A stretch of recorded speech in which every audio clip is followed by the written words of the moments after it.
Oke, Assalamualaikum warahmatullahi wabarakatuh. Bersama saya, Oktaro Gandhi, mahasiswa Universitas Muhammadiyah Tangerang. Masih di dalam mata kuliah Etika, Profesi, dan Berorganisasi. Saat ini aku ingin membahas di materi ke-6, yaitu kebebasan berekspresi dan sosial media, yang mana makalah ini disusun oleh Yudi Trisnawan dan Ramdan Biansyah Yusuf. Oke, kita ke latar belakang.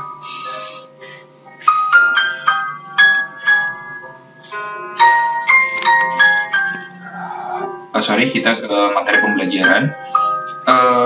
Materi pembelajaran yang ditujukan dalam makalah ini adalah yang pertama, menjelaskan isu yang timbul oleh meningkatnya pengguna internet sebagai alat untuk kebebasan berekspresi. Kedua, menjelaskan berbagai cara di mana kemudahan dan anonimiti di mana para pengguna internet berkomunikasi dapat menimbulkan personal bagi masyarakat yang secara berlawanan diakibatkan oleh cara berkomunikasi tersebut. Yang ketiga, menjelaskan berbagai upaya dalam mengendalikan akses terhadap isi internet yang dapat memberikan dampak negatif. Keempat, menjelaskan bagaimana cara masyarakat menggunakan jaringan sosial, mengidentifikasi penggunaan bisnis yang rajin dan jejaring sosial. Tujuan pembelajarannya adalah dapat memahami berbagai persoalan yang timbul akibat penggunaan internet yang terus tumbuh sebagai alat menyampaikan kebebasan ekspresi. Definisi freedom of expression menurut Universal Declaration of Human Rights, Deklarasi Universal Hak Asasi Manusia pasal 19 adalah setiap orang berhak atas kebebasan mempunyai dan mengeluarkan pendapat, dalam hal ini termasuk kebebasan memiliki pendapat tanpa gangguan dan untuk mencari, menerima dan menyampaikan informasi dan sebuah pikiran melalui media apa saja dan dengan tidak memandang batas-batas atau wilayah. Sedangkan menurut Undang-Undang Dasar 1945 Indonesia dalam pasal 28F amandemen kedua mengatakan bahwa setiap orang berhak untuk berkomunikasi dan memperoleh informasi untuk mengembangkan pribadi dan lingkungan sosialnya, serta berhak untuk mencari, memperoleh, memiliki, menyimpan, mengolah, dan menyampaikan informasi dengan menggunakan segala jenis saluran yang tersedia. Yang ketiga, menurut Undang-Undang HAM, UU nomor 39 tahun 1999, pasal 14 dan 32. Yang pertama, pasal 14. Pasal 14 itu berbunyi yang pertama, setiap orang berhak berkomunikasi dan memperoleh informasi yang dibutuhkan untuk mengembangkan pribadi dan lingkungan sosialnya. Yang kedua, setiap orang berhak untuk mencari, memperoleh, memiliki, menyimpan, mengolah, dan menyampaikan informasi dengan menggunakan segala jenis sarana yang tersedia. Kemudian pasal 32. Pasal 32 berbunyi kemerdekaan Indonesia adalah hubungan surat menyurat termasuk hubungan komunikasi melalui suara elektronik tidak boleh diganggu kecuali atas perintah hakim dan kekuasaan lain yang sah sesuai dengan ketentuan peraturan perundang-undangan. Jadi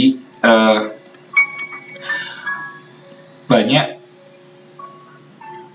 definisi tentang freedom of expression ini. Jadi kita berekspresi itu banyak yang mengatur, tapi dalam konteks ini tentu ketika kita berekspresi jangan sampai melanggar privasi orang lain atau melanggar ketentuan-ketentuan yang melanggar hukum ya.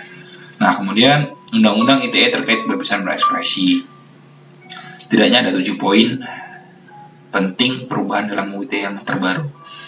Yang pertama, menambahkan sejumlah penjelasan untuk menghindari multitafsir terhadap ketentuan penghinaan dan atau penyimpan nama baik. Jadi ada revisi tuh yang UU ITE yang terbaru ini. Yang pertama itu menambahkan sejumlah penjelasan. Jadi penjelasan lebih detail ya di pasal 27 ayat 3. Yang kedua, menurunkan ancaman pidana nih dari paling lama 6 tahun menjadi 4 tahun, kemudian dari denda 1 miliar menjadi 750 juta.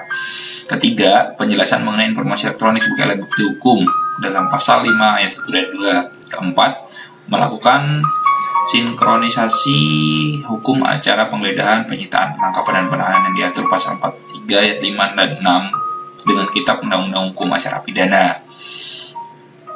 Ketujuh, memperkuat peran pemerintah untuk mencegah penyebaran konten negatif. Kebebasan berekspresi di dunia maya. Yang pertama, sexting.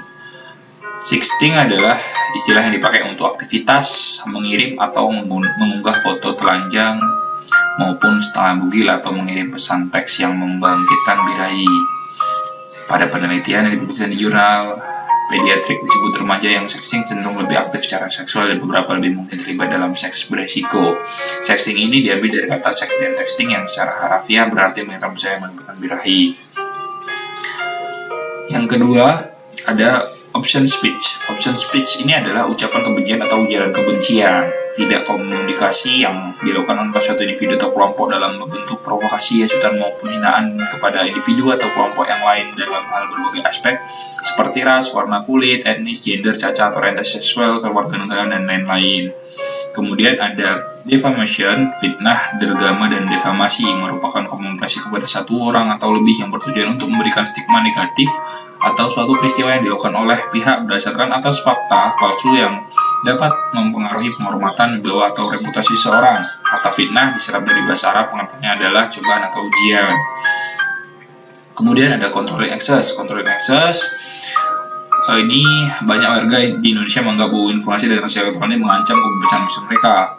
Hal itu terbaca dalam laporan survei yang dirilis jumlah organisasi mempermudah aktivitas dilayani Safenet, Indonesia Youth IGF, dan Pemprov Generasi. Itu dari hasil simpel, apakah anak muda sudah merasa bebas dan aman saat berekspresi. Kemudian ada anonymity. Anonymity adalah proses menyembunyikan identitas seorang yang sebenarnya di internet. Banyak sekali pengguna internet yang tidak memproteksi dan keamanan terganggu dan akhirnya mereka menyembunyikan identitas mereka yang sebenarnya. Kemudian ada corporate blogging. Corporate blogging ini blog yang diterbitkan oleh dan digunakan organisasi, koperasi, dan lain-lain untuk mencapai tujuan organisasi. Keuntungan dari blog adalah posting dan komentar mudah dijangkau dan diikuti karena posting tersebut dan mutas percakapan yang tersusun secara umum. Kemudian pornografi. Dalam UU ITE pun tidak mengenal ada istilah pornografi, tapi muatan yang melanggar kesusilaan.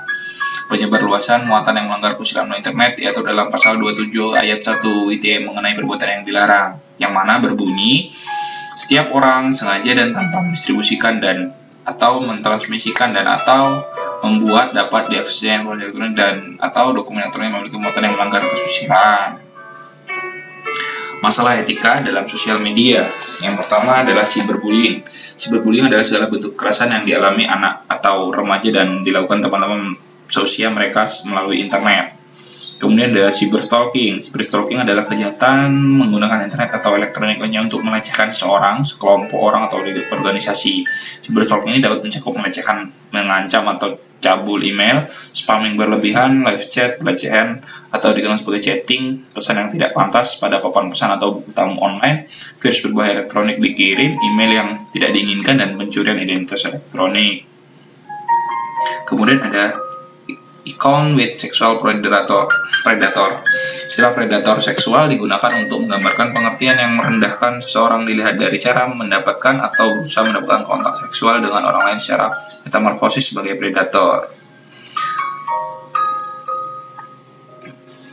Kemudian ada protektif dan mengisolasi korban. Para predator seks umumnya bakal merusak diri korban. Caranya adalah dengan membuat korban begitu ketergantungan dan terisolasi dengan lingkungan sosialnya.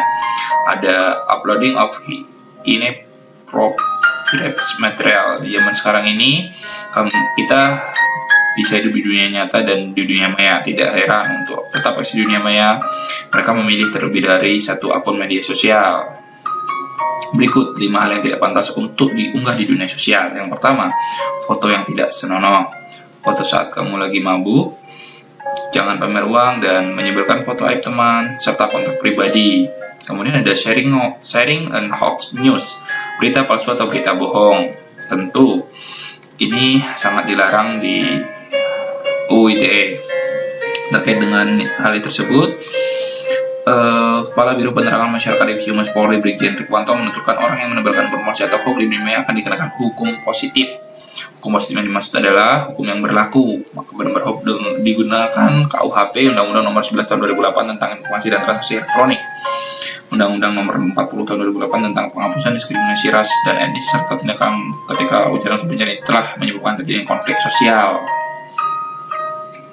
Kesimpulan dari materi tersebut adalah teknologi sudah berkembang dengan sangat pesat. Kita sebagai penggunanya juga harus bisa berkembang mengikuti perkembangan teknologi, begitu juga dalam pemikiran dan sikap dalam memanfaatkan perkembangan teknologi ini. Salah satunya adalah media sosial. Bijak dalam menggunakan media sosial buat sebuah usaha yang bermanfaat untuk semua orang, bukan sebaliknya, apalagi sampai menyebabkan berita hoax di media sosial dengan nama baik seorang, apalagi semua sudah diatur dalam Undang-Undang Teknologi dan Transaksi Elektronik.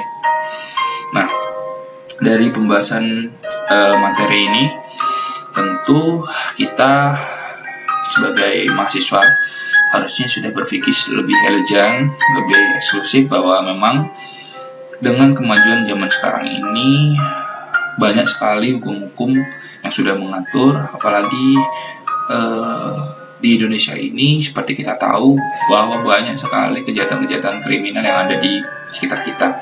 Kita harus lebih bijak dalam menggunakan media sosial.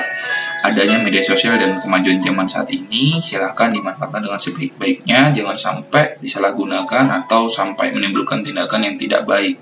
Karena dengan etika dan perilaku yang baik, niscaya kita juga akan mendapatkan hasil yang baik. Namun sebaliknya, mungkin itu aja dari aku terkait materi ke-6 ini.